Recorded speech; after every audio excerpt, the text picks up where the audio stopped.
2112. To high res or to not high res? That is the question. Stay tuned.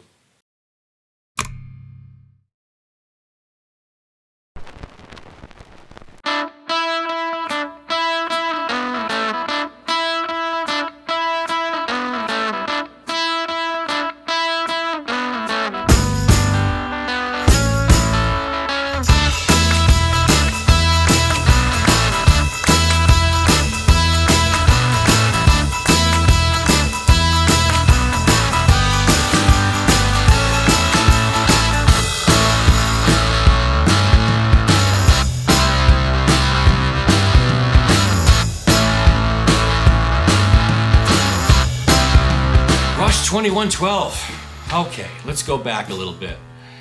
It's 1981, 1982. I'm 12 or 13. I do remember 7th grade, so somewhere in there.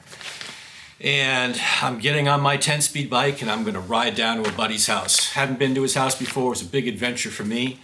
This is looking like 3 or 4 miles now for a 12 or 13-year-old. Heavens to be, you know, again, back in Gen Xers, parents didn't care. They just said, get back home by dinner. All right, Mom. So I get down to my buddy's house and he invites me up to his room. And the first thing I notice is the kid's got these huge Rush tapestries all over the place. You know, big black silk tapestry with the Rush logo with the star and the circle and the guy doing one of these things. And he's got the Signals cover on tapestry. He's got moving pictures. He's got a big drum kit in the corner. And again, 12, 13 years old. The only thing I knew at that time was moving pictures. Tom Sawyer, right? That year in the 7th grade dance, 7th grade dance, if you can picture this, a bunch of 7th graders very stiffly doing couples dancing to Tom Sawyer of all things. Yeah, that stuck with me all these years later. So yeah, so back to this kid's room, we'll call him Rich. He had this big drum kit in the corner and he was trying to play along to Tom Sawyer. And for a 12 or 13-year-old, he was sounding pretty good to me anyway. So that was my introduction really to Rush at that time. So we'll go back a little bit. The first time I bought a Rush album, it was after my 8th grade graduation. I got this Fisher boombox with the speakers that would separate on the sides, right? So you can have your center unit and the 2 speakers would come out on the side. I went to the mall and I got a cassette of Rush's Exit Stage Left. Exit Stage Left was a great way to really get introduced to the band because you got to hear songs from a lot of different of their earlier albums. Yeah, by the time we got to junior or senior year of high school, Rush's 2112 came into play for us. As we would sit back and explore the outer reaches of our mind, we'll say, and 2112 is a perfect album for that. That was really my introduction to Rush and how I got into 2112. Even all these years later, 2112 is probably one of the 4 Rush albums that I'll listen to. Haven't listened to it in a long time, and doing this experiment was kind of fun. Why don't we go into a little bit of background of 2112.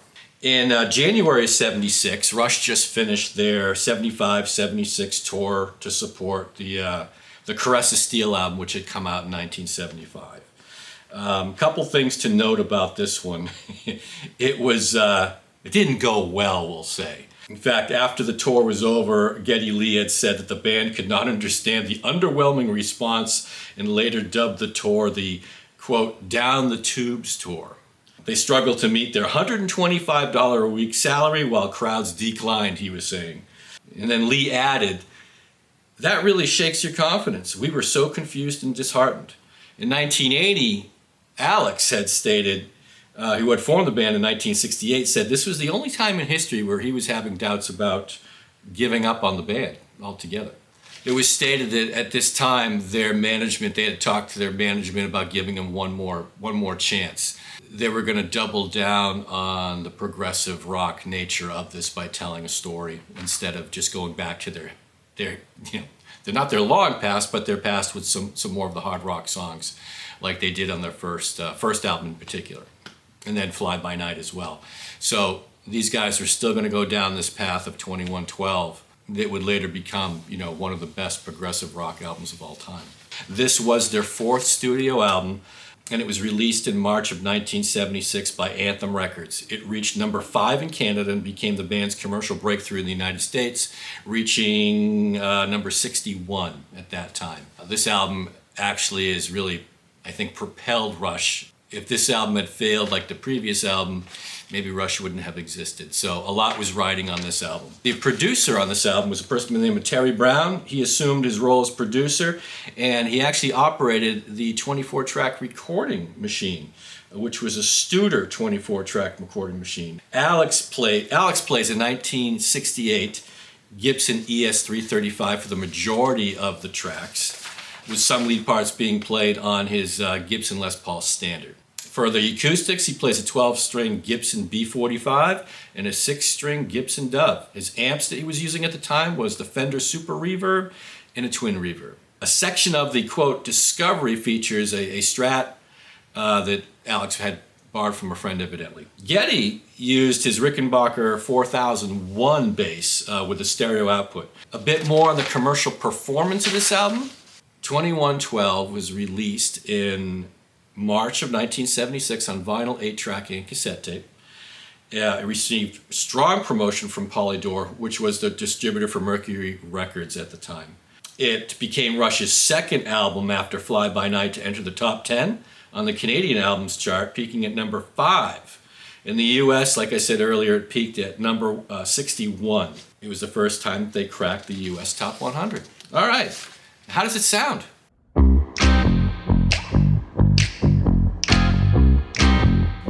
Hey you, yep, I'm talking to you. Thanks for coming.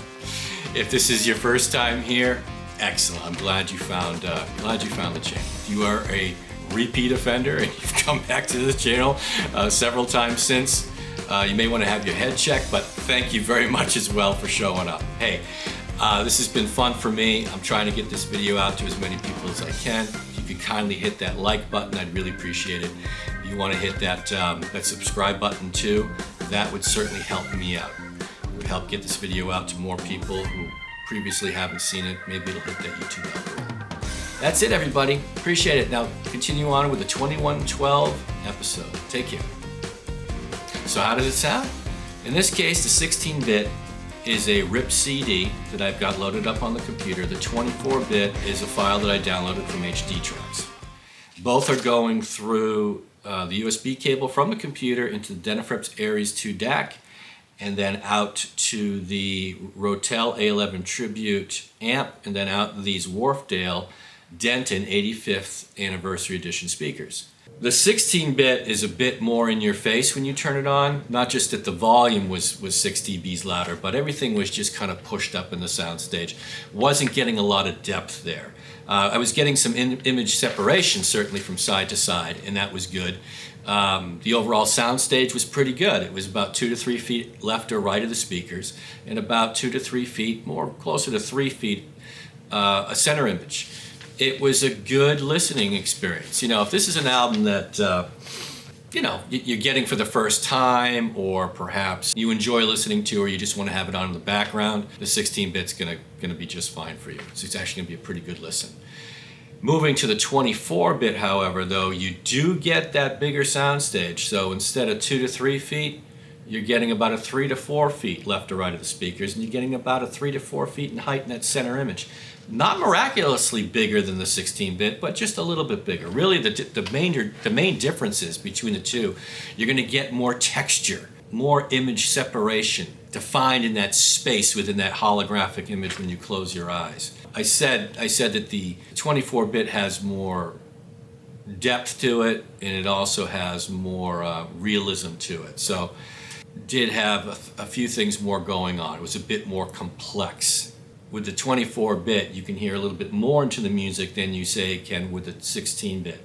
By no means is the 16-bit not a good listen. It's a very good listen. You're just getting a bit more with the 24-bit. All right, now let's get on to some of the songs, and I'll call out some of the differences that I was really hearing between the two that really swayed me in my decision on which way to go. So, again, the whole reason why most people buy this first album is because of that first side. In this case, it's a digital file. It's There is no sides. But on the album, the entire first side would have been the 2112 song. So the first part of the 2112 song is called Overture. At the 47-second mark, the drums are just, I put down here, they're awesome. You want to get as much Neil Peart's drumming as you can in your mind's eye when you're listening to it. And you do get that right off the bat on the 24-bit file, right at the 47-second mark. And just as much as his drumming in between the notes, you're getting more air and space. You can hear and feel the room, where in the 16-bit you could not. Also, at the 105 mark, you're getting stereo panning from left to right. And that was much more prevalent on the 24-bit track versus the 16-bit track. I wrote that on the 131 mark. The drumming is more clean and more precise than you would hear on the RIP CD. Same thing with Geddy's voice at 153. His vocals are more realistic. You can hear the various layers of his voice, and you can also feel the reverb and hear the reverb a bit more on the 24-bit than you can on the 16-bit. Again, going back to that, you can hear more of that air and space in the room. The overture section, so the first section of the 2112, the overture section, reminded me of Tommy's The Who.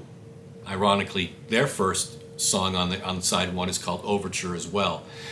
I've got that on a half-speed mastering, and it's really precise and pristine on vinyl. And I was getting that sense here on the 24-bit 192K version of 2112. It was much cleaner.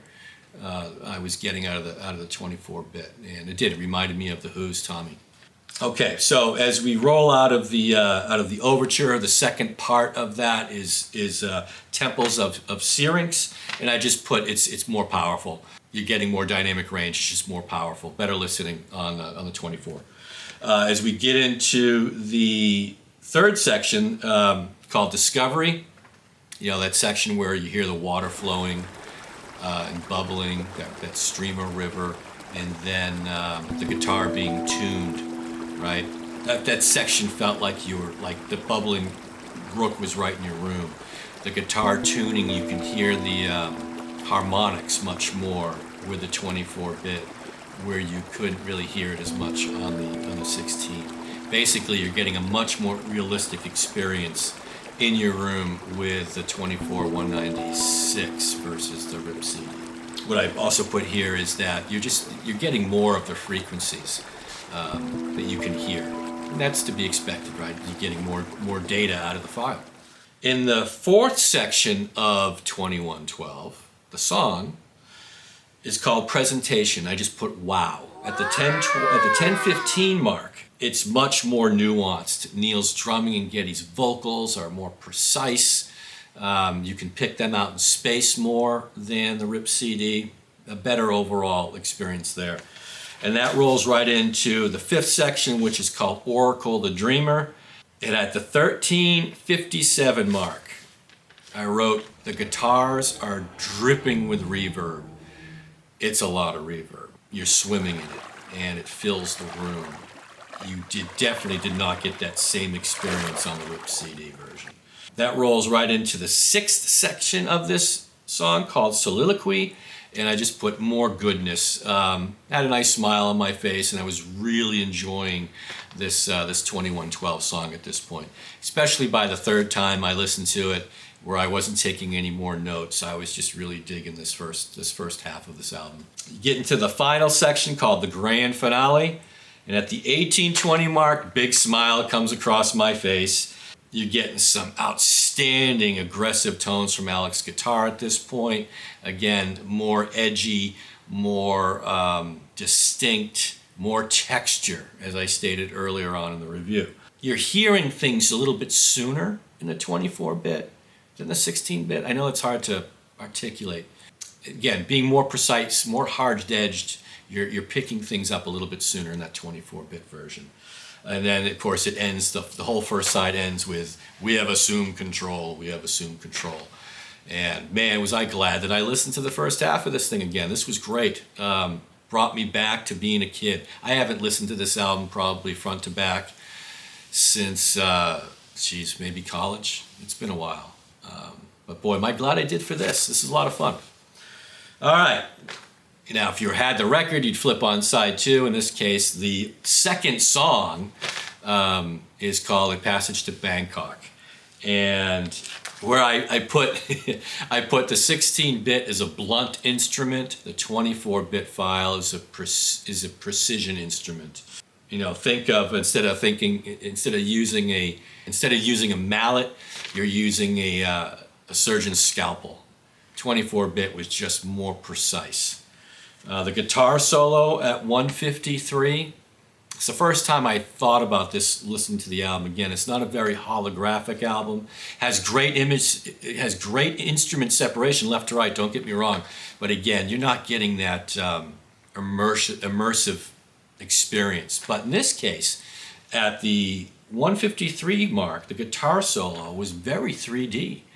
It was definitely, guitar solo was definitely hanging out in space and projected a bit forward to the rest of the soundscape, rest of the sound stage. Fun. This was a fun song to listen to. I forgot how much I liked the song. I put there's more meat on the bone here. Where on the RIP CD, the 16-bit, it wasn't anemic, but it was pretty thin. The 24-bit, a lot more meat on the bone. At the 2:01 mark, in the left speaker, the left side of the soundstage, you're getting a whispering effect, essentially repeating at the same time the lyrics, and it's tucked in just behind the main lyric. It's more articulate. You're hearing the subtleties of the whisper a lot more on the 24-bit than you are on the 16-bit. Really cool. That one, I opened my eyes up a little bit wider, hit the rewind on the digital file a few more times and listened to it to be sure. And yeah, it's definitely more precise. That whispering was really cool. And then I said that the 235 mark, the solo, is more realistic, more defined. Again, there's a trend here, and you expect it on a 24-bit file. I said that you were getting the full sound spectrum. You're getting all the frequencies. Lessons, the 4th song, was really close to be honest with you, trying to determine the differences in what I like better, the 16 or the 24-bit. Really, really, really close between the two of them. Maybe a little bit more complex on the 24-bit, but not a lot going on in that song. Hopefully it wasn't me projecting, my thoughts, because it's not one of my favorite songs on the album. I listened to it 3 times, comparing the two, and there wasn't a lot to really grasp onto on what was different. The 5th song, Tears, at the 24-second mark, again, the bass comes in and it just kind of expands. It kind of hits the floor and expands throughout the room. Nice sensation that you weren't getting as much on the 16-bit. And then the last song, called Something for Nothing. This song is just a good song, by the way. This song is tighter all around. The drums are tighter, vocals are tighter, guitars are tighter, everything is tighter on the 24-bit. At the 142 mark, you're definitely getting better image separation with that guitar solo as well. So final thoughts for this album? It's really about that first song, right? It's really about the 2112 song. You definitely get lost in it more in the 24-bit 192K version as opposed to the RIP CD 16-bit 44K version. Don't get me wrong, the RIP CD, it's fun, it's loud, it's proud, and it'll get you toe tapping a little bit, especially on more of the rock songs on this album, more of side 2. If 2112 is one of your go-to albums for Rush, where you're a really big Rush fan, then you're going to want the 24-bit. Although this was pretty close. It really was closer than I thought it would be. Perhaps the album was really recorded well. But there is definitely a difference with the 24-bit. You're getting more dynamic range, you're getting a bigger sound stage, you're getting more depth, more texture. It's an overall better immersive experience. I'll say that again. It's definitely a better immersive experience. I'll put the price up here. Again, it's less than $25 on HDTracks for this file. It's one of the highest resolution files. It is the highest resolution file you can get this album at right now. Really enjoyable. I'm so glad I did this. So that's it for Rush's 2112. So, as I like to say at the end of these videos, give yourself some time, right? If not now, when? Give yourself 45 minutes to an hour. Set yourself up with a nice, modestly priced 2-channel hi-fi system. And in this case, yeah, go out and get the 24-bit download from HDTracks or someplace else. Load it up through your modestly priced DAC, going out your modestly priced speakers, and lose yourself for 45 minutes to an hour. You will appreciate it, for sure, okay? That's all I got today. So thanks for showing up on today's episode, and I hope to see you soon. Take care.